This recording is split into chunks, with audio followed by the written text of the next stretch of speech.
Draft stocks rising. What's good, YouTube? Draft Capital Sports. So we're going to look at some of the edge rushers, defensive ends. I'm going to separate 3-4 and 4-3. What I see is 3-4 and 4-3 defensive ends when I do these sleeper projections. But I'm going to look at my top 5 sleeper prospects for defensive end / edge rusher so far in this draft process. Now, some of these guys helped themselves at the bowl games, and some are just being overlooked due to whether the school, lack of competition. They had a down year in 2023. So we're going to look at my top 5 sleeper edge rushers to look at in this draft class in 2024. But before we get started, smash that like button, hit the subscribe button, hit the notification bell to make sure you stay locked in to Draft Capital Sports, where we provide all the NFL draft news, NFL offseason news, trades, etc. for your 2024 NFL offseason. Now let's get back to the video. Now first I'm going to start with edge rusher Brennan Jackson out of Washington State. Now standing at 6'5", 266, he was at the Senior Bowl. His measurements were 33-inch arms, 9.6-inch hands. His projected 40 time is about a 4.75.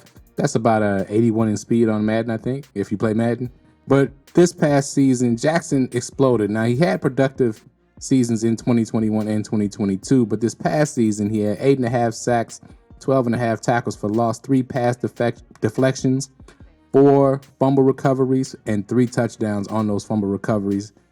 Just a playmaker for Washington State through and through. Some of his positives, his pluses in his scouting report: excellent motor and stamina, wins with all-out hustle, highly productive. He was always around the ball when I watched the tape, scouting tape on him.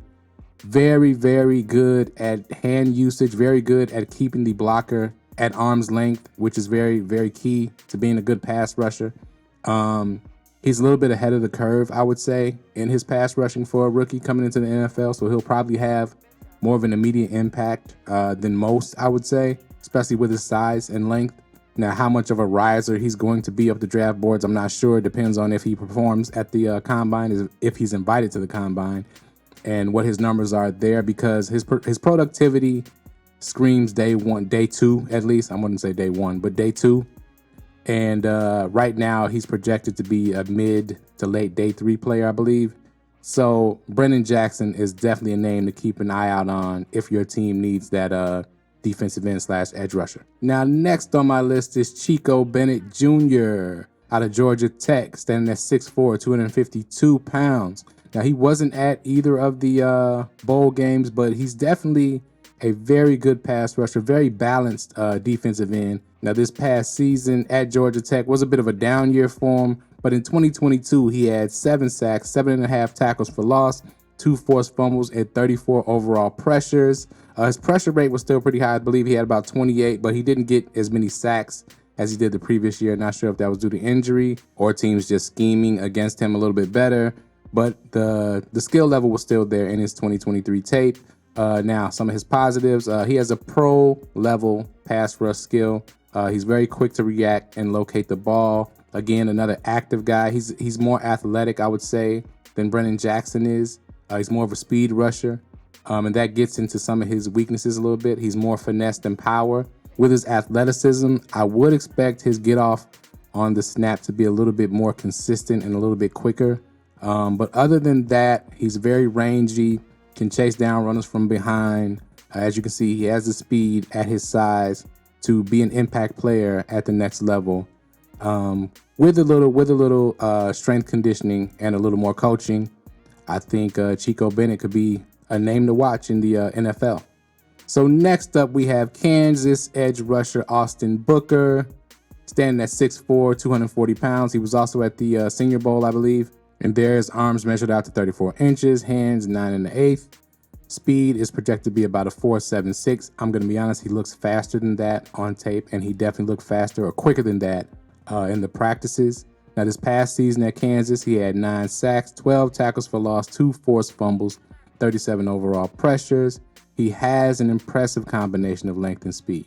Excellent spin move, speed to chase down runners from behind. He's very flexible, bendy, knows how to dip that shoulder to get around blocks. The only thing about it is he does need to put on a little more weight. Now, he's strong for his size, But teams are gonna, once he starts to become disruptive and they send the extra tight end over there, things like that, he's gonna get blown off the ball. So if he can add a little bit more weight, probably about 10 more pounds, not much, he can be like a Jason Taylor type who used to play with Miami if you're not an old school football fan.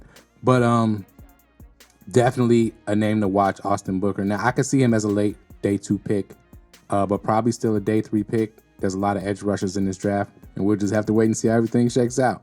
Now, next up, we have Eric Watts, defensive end out of UConn, standing at 6'5", 277. He has 36-inch arms, 9.78-inch hands. He was also at the Senior Bowl. Didn't stand out as much as Austin Booker did, but was still very, very competitive in the one-on-ones. Very impressive size for this guy. Very athletic for his size, I would say. Now, much like Bennett, in 2023, he had a bit of a, what you would call a down year. But in 2022, he had 7 sacks, 10 tackles for loss, 2 forced fumbles, a gang of tackles in both years. Very competitive guy. Explosive bursts, a strong tackler. He has good awareness, stamina. He's coming all day, all night. Pause.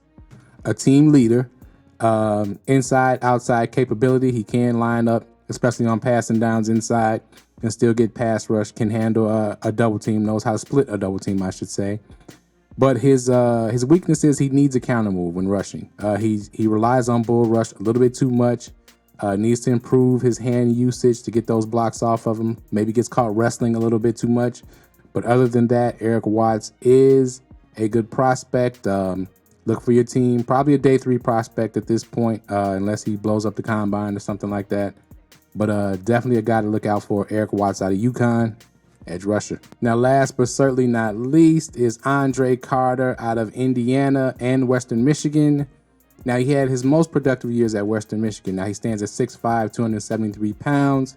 His last season at Western Michigan, 2022, he had 7 sacks, 13.5 tackles for loss, 2 pass deflections, 2 forced fumbles, and a pick.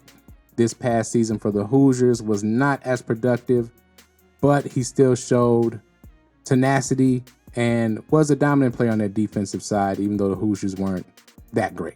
Now, Carter displays a strong bull rush. He's very active in pursuit. He has great awareness. He's a 6th-year senior, so he is very seasoned at the position, but he doesn't have great lateral movement, and he needs a second game plan when he rushes, much like Watts does. He just needs to get more tools in his toolbox as far as rushing the passer. But I think he would be a great rotational lineman on a team with his size, with his strength, with his skill set, and his experience in playing the game already. I think he can come in right away and produce for a team at defensive end in a rotation, especially on rushing downs to start.